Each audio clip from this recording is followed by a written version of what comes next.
Assalamualaikum warahmatullahi wabarakatuh. Berjumpa lagi bersama saya Ari Naran di podcast Pertanyaan dan Obrolan Dunia Kesehatan. Oke, untuk episode kali ini kita membahas tentang syariah. Kenapa syariah? Karena Rumah Sakit Permata Hati akan mulai dengan pelayanan, yaitu pelayanan syariah. Ya, sudah bersama saya kali ini Bapak Ustadz Abel. Ya, beliau merupakan bagian dari BINROH atau Bimbingan Rohani ya untuk agama Islam. Yang nanti kita akan tanya-tanya nih dengan beliau tentang syariah. Ya, selamat datang Bapak Abel. Assalamualaikum. Waalaikumsalam warahmatullahi wabarakatuh. Iya. Bang. Apa kabarnya hari ini? Alhamdulillah. Ya. Oke, untuk podcast tentang syariah. Sebenarnya itu Pak Abel, ini manggilnya ini saya Pak Ustadz atau Pak Abel ya? Mungkin Ustadz aja. Pak Ustadz aja ya. Karena kalau Pak itu agak gimana gitu ya. Iya. Oke, Ustadz Abel, ini syariah itu sebenarnya apa? Bismillahirrahmanirrahim. Kita buka dulu ya Bang dari Abel. Alhamdulillah. Allahumma shalli ala Muhammad wa ala ali Muhammad. Konsep syariah itu kita ambil dulu dari awalan definisinya. Definisi secara bahasa syariah itu diambil dari kata syara'a, yang artinya sesuatu jalan yang terbuka kepadanya. Adapun menurut istilah, syariah itu adalah hukum-hukum atau tata aturan yang diturunkan oleh Allah untuk hambanya, yang akan dilakukan hambanya untuk dijalankan. Itulah konsep syariah. Nah, mengapa pentingnya syariah di dalam agama Islam? Karena sebagaimana intisari syariah itu yakni memberikan maslahat untuk umat, atau tegaknya tata kehidupan di dunia dan akhirat dengan konsep-konsep yang telah Allah turunkan, supaya harmonis di dunia dan baik juga nanti di akhirat kita. Mungkin itu definisi syariah secara singkatnya. Oke, ini rumah sakit kan akan terakreditasi atau melakukan layanan syariah ya. Nah, sebagai umat muslim ini ya, keuntungan berobat di rumah sakit syariah itu apa? Keuntungan berobat di rumah sakit syariah itu kita akan dilayani dengan prinsip-prinsip syariah. Salah satu contohnya, kita akan dilayani dengan upaya penutupan aurat pasien. Selanjutnya kita akan diberikan edukasi keislaman bagi pasien-pasien juga, dan kehalalan obat-obatan juga dipastikan bahwasannya obat-obatan itu tidak ada yang mengandung unsur haram. Gitu. Nah, dan masih banyak lagi hal lainnya yang keuntungan itu akan kita dapatkan kalau kita berobat di rumah sakit syariah. Rumah sakit syariah ya. Oke, untuk di Rumah Sakit Permata Hati itu berarti nanti kan ada pendampingan nih, pendampingan agama Islam ya kan. Nah, untuk pendampingan konsultasi fikih tentang agama Islam ini nanti apakah ada gitu? Kalau di rumah sakit syariah, salah satu kelebihan daripada pelayanan syariah, kita diberi pelayanan edukasi Islami bagi pasien. Nah, itulah salah satu keuntungan kalau kita berobat di rumah sakit syariah. Dalam edukasi pelayanan untuk pasien atau edukasi Islami untuk pasien itu sudah termasuk daripada konsultasi fikih. Bahwasannya edukasi pasien itu dengan cara kita memberikan nasihat kepadanya, kita memberikan wejangan-wejangan kepadanya, bahwasannya kita tahu kalau kita berobat pastinya setidak-tidaknya psikis kita menurun. Karena itu kita butuh wejangan untuk menguatkan diri kita ini. Karena jujur saya kan sebagai BINROH nih Bang, sebagai bina kerohanian yang berkutat bagi pasien muslim atau pasien yang cowok, itu saya yang akan melakukan visitasi bina rohani untuk pasien muslim. Oh, berarti Pak Ustadz langsung terjun langsung ya? Ke lapangan gitu. Ke lapangan ya. Nah, kalau nanti bagi yang akhwat atau yang perempuan itu ada lagi ustazahnya. Nah, jadi di dalam konsep syariah itu kita memberi pelayanan edukasi Islami pun sesuai gender. Kalau laki-laki akan dilakukan dengan pelayanan yang akan diberikan edukasi Islami oleh ustadz. Nah, adapun untuk perempuan atau akhwat akan diberikan edukasi Islami yang akan dilakukan oleh ustazah. Nah, salah satunya di dalam hal yang akan kita berikan tersebut ada wejangan Islami, ada wejangan nasihat-nasihat Islami, ada konsultasi fikih juga, karena orang yang berobat di rumah sakit pasti setidak-tidaknya akan berdampak daripada sholatnya.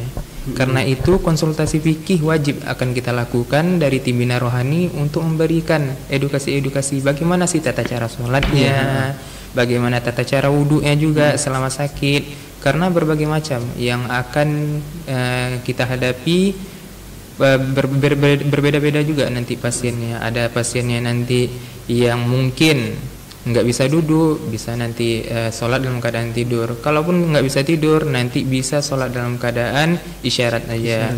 Nah, berarti gini Pak Ustadz, ketika kita sakit nih dirawat di rumah sakit Permata Hati, itu berarti nanti akan diajarkan tuh cara berwudu ketika sakit atau sholat ketika sakit. Akan diajarkan bagi tim bina rohani nantinya konsultasi fikih. Karena begini, selain daripada konsultasi fikih, tim bina rohani juga memberikan wejangan Islami nantinya, wejangan nasihat. Karena apa kita membutuhkan wejangan nasihat? Karena banyak pengalaman yang sudah saya turun ke lapangan waktu visitasi, bahwasannya ada daripada beberapa pasien itu yang putus asa daripada dia berobat terus-menerus, tidak ada setidak-tidaknya kesembuhan bagi dirinya. Mereka putus asa dan ada yang bilang ke saya yang ingin bunuh diri lah dan sebagainya. Itulah perlunya bimbingan rohani untuk pasien. Berarti untuk mental ya. Nah, jadi bukan semata-mata kita melakukan pelayanan syariah, edukasi untuk dalam hal kita menguatkan pasien dalam hal tidak ada gunanya, enggak. Tetapi pasien itu walaupun sakit, psikis mereka pasti turun. Dan secara turun-menurun itu kitalah yang menguatkan dari tim bina syariah, bahwasannya sakit itu datangnya dari Allah, dan tentu kita harus sabar dalam menghadapinya. Dan selainnya sakitnya diangkat, dosa-dosa kita juga diangkat. Amin. Nah, karena itu selain pun daripada konsultasi fikih juga nanti ada berbagai macam-macam yang kita kasih ke pasien terkait daripada edukasi Islam. Mungkin begitu, Bang. Oh gitu, berarti banyak sekali ya suatu keuntungan ketika kita yang muslim ini berobat dan dirawat di rumah sakit Permata Hati. Iya, karena sudah syariah ya. Sudah syariah insyaallah. Oke. Oh, berarti tadi kan ini menyangkut tentang obat-obatan. Kita kan banyak nih, ada beberapa obat memang yang tidak ada label halalnya, dan itu tentu nanti akan diperiksa apakah rumah sakit Permata Hati yang sudah nanti ke syariah itu menjamin obat-obatnya itu bersertifikat halal. Gini, di dalam pelayanan syariah rumah sakit yang melakukan daripada prinsip-prinsip syariah, kita merujuk daripada fatwa MUI, fatwa DSN MUI nomor 107 tahun 2016, bahwasannya semua dari penggunaan obat-obatan, makanan, minuman, kosmetik dan lain sebagainya diwajibkan dengan barang-barang yang halal atau bersertifikasi halal dari MUI, Majelis Ulama Indonesia. Nah, seandainya nanti bilasanya di dalam kita memberikan obat-obatan kepada pasien yang ujung-ujungnya harus nih tidak dengan obat-obatan yang mengandung unsur halal. Maksudnya gini, setiap pasien itu kan berbeda-beda penyakitnya, dan nanti ada diberikan pemberian obat yang mungkin dia bisa sembuh kalau dengan cara melakukan dengan cara yang obat-obatan yang mengandung unsur haram, maka dibolehkan dalam hal syariah, tetapi dengan syarat, ada syaratnya, bahwasannya kita harus melakukan konsultasi dulu kepada pihak keluarga apakah dibolehkan atau tidak. Jadi bukan semena-mena kita langsung melakukan tindakan, enggak, karena itu yang salah. Tetapi secara zahirnya, secara daripada umumnya, kita melakukan pelabelan obat-obatan dengan cara yang halal dan mengandung daripada unsur-unsur yang halal juga. Nah, daripada hal itu, kalaupun ada nantinya yang memang pengobatannya mengandung unsur haram dan cuman itu obat yang ada dan harus dikasih ke pasien, maka boleh dilakukan, tetapi dengan syarat kita memberikan konsultasi dulu ke pihak keluarga. Apakah pihak keluarga menerima atau sebaliknya atau tidak ya. Oke. Ketika nanti rumah sakit udah bersertifikat syariah, gitu kan, kalau untuk yang non muslim nih, boleh nggak berobat lagi di Permata Hati gitu? Sebagaimana intisari syariah yang sudah saya jelaskan tadi, bahwasannya memberikan kemaslahatan untuk umat, memberikan manfaat dan jauh dari mudarat.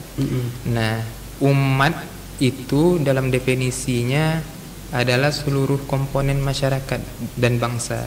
Jadi bukan saja dalam arti memberikan pelayanan syariah hanya dilakukan untuk orang-orang yang beragama Islam saja nantinya. Maksudnya begini, kalau rumah sakit sudah berstandar syariah, maka apakah orang-orang yang di luar daripada agama Islam boleh berobat ke sana?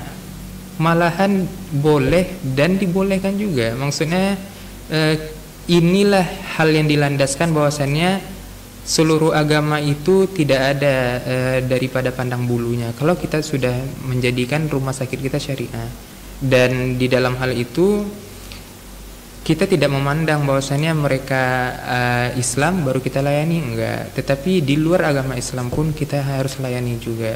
Bahwasannya daripada agama itu sama saja. Dan arti dari definisi umat itu adalah seluruh komponen masyarakat. Oleh karena itu kita harus melayani juga daripada pasien-pasien yang di luar agama Islam, tetap dengan tata aturan yang berlaku dan norma-norma yang berlaku di dalam masyarakat. Mungkin itu. Oke, jadi sahabat PH, walaupun nanti Rumah Sakit Permata Hati sudah berlabel syariah, tapi untuk sahabat-sahabat di luar muslim tetap aja ya tetap boleh berobat ke Rumah Sakit Permata Hati, malah menjadikan keuntungan dengan layanan yang luar biasa tentunya ya. Oke, terima kasih Bapak Ustaz Abel sudah datang ke sini dan menjelaskan itu tadi tanya jawab kita tentang syariah. Nah, kalau ada pertanyaan boleh langsung saja nanti WA ke nomor yang tertera ya, nanti kita akan jawab secara online atau bisa juga kita podcastkan berikutnya lagi di hari berikutnya. Oke, itu saja untuk podcast kita hari ini Bapak Ustadz dan sahabat PH. Saya Arinaran, mohon undur diri dulu. Wassalamualaikum warahmatullahi wabarakatuh. Waalaikumsalam warahmatullahi wabarakatuh. Rumah Sakit Permata Hati, dari visi misi muliamu, pelayanan kesehatan bermutu dan profesional.